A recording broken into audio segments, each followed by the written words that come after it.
یہ اسرائیل کی بمباری کے بعد غزہ کا منظر نہیں، بلکہ یہاں کبھی شاہ عبداللطیف بھٹائی لائبریری ہوا کرتی تھی۔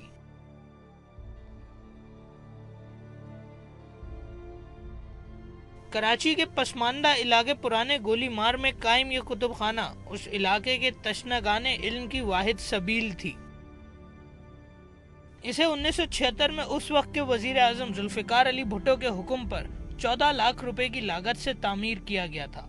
پرانا گولی مار، پاک کالونی، گارڈن اور سائٹ ٹاؤن کی لاکھوں کی آبادی کے لیے یہ واحد لائبریری ہوا کرتی تھی۔ 30 کمروں پر مشتمل اس لائبریری میں 7,000 کتابوں کا خزانہ تھا۔ یہاں روزانہ اردو کے 10، سندھی کے 5 اور انگریزی کے 2 اخباروں کے علاوہ کئی رسالے بھی آتے تھے۔ عام لوگوں کے علاوہ یہ کتب خانہ علاقے کے غریب طالب علموں کا بھی بہت بڑا سہارا تھا۔ یہاں لوگ آتے تھے، اخبار کی اسٹڈی کرنے کے لیے جگہ ہوا کرتا تھا۔ یہاں کے جتنے بھی طالب علم ہیں ہمارے، یہاں تمام طبقوں سے تعلق رکھتے ہیں، تمام زبانوں سے ان کا تعلق ہے، وہ یہاں آ کر اسٹڈی کرتے تھے، پڑھتے تھے۔ یہ ان کا لیے ایک علم گاہ تھا اور یہاں کے لوگ اس تعلیم سے فائدہ اٹھتے، ایک تعلیمی ماحول یہاں ہوا کرتا تھا۔ ایک لائبریری جو کسی سانحے کی وجہ سے، بعض لوگوں کی غلط روش کی وجہ سے ختم ہوئی ہے، نہ صرف ضروری یہ ہے کہ اس کو دوبارہ اسی حالت میں قائم کیا جائے، بلکہ اگر اس کی عمارت اس قدر ہماری ضرورتوں کی پورا کرنے کے قابل نہیں تھی، ضروری بات یہ ہے کہ اس جگہ جو عمارت بنائی جائے وہ ایسی ہو کہ اس میں زیادہ سے زیادہ لوگ زیادہ سے زیادہ کتابیں پڑھ سکیں۔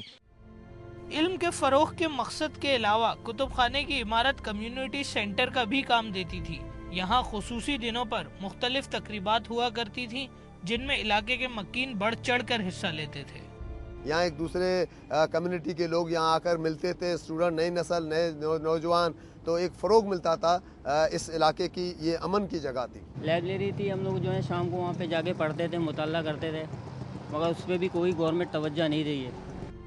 اس لائبریری کو کھنڈر میں تبدیل کرنے کا ذمہ دار کون ہے؟ مقامی لوگوں کے مطابق اس کا زوال اس وقت شروع ہوا جب 2001 میں یہاں سائٹ ٹاؤن کا دفتر بنا دیا گیا، جس کے بعد 30 کمروں پر مشتمل لائبریری کو 2 کمروں تک محدود کر دیا گیا۔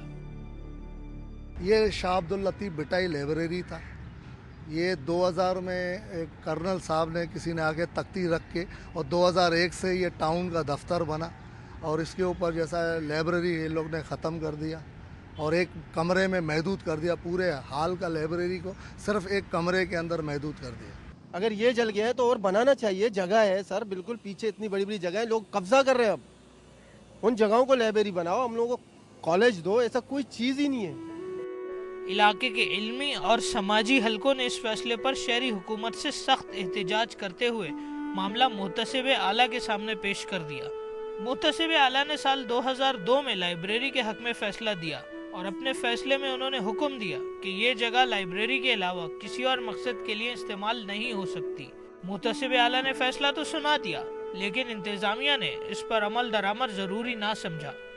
واضح احکامات کے باوجود یہ عمارت سرکاری دفتروں کے لیے استعمال ہوتی رہی۔ یہ تو سلسلہ مجھ سے پہلے سے تھا محتسب اعلیٰ کا، اور ہمیں بھی نوٹسز ملے تھے اور ہم ان سے ریکویسٹ کر رہے تھے کہ جیسے ہی ہمیں ٹاؤن کے حوالے سے کوئی جگہ ملے گی تو ہم اس شفٹ ہو جائیں گے، اور پھر یہ حادثہ ہو گیا۔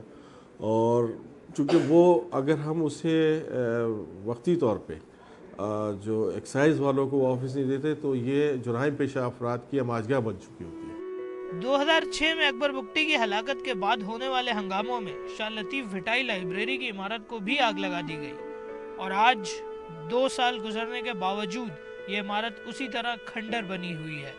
علاقے کے مکینوں کا کہنا ہے کہ اس عمارت کو سازش کے تحت جلایا گیا، جس کا مقصد اس پر قبضہ کرنا اور مکینوں کو علم کی روشنی سے دور رکھنا تھا۔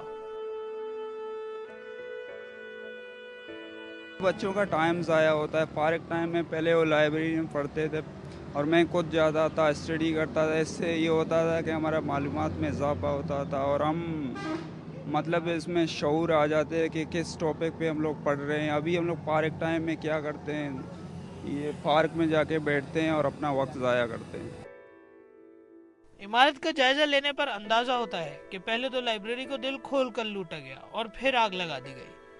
کھڑکیوں اور دروازوں کی چوکھٹیں تک نکال لی گئی،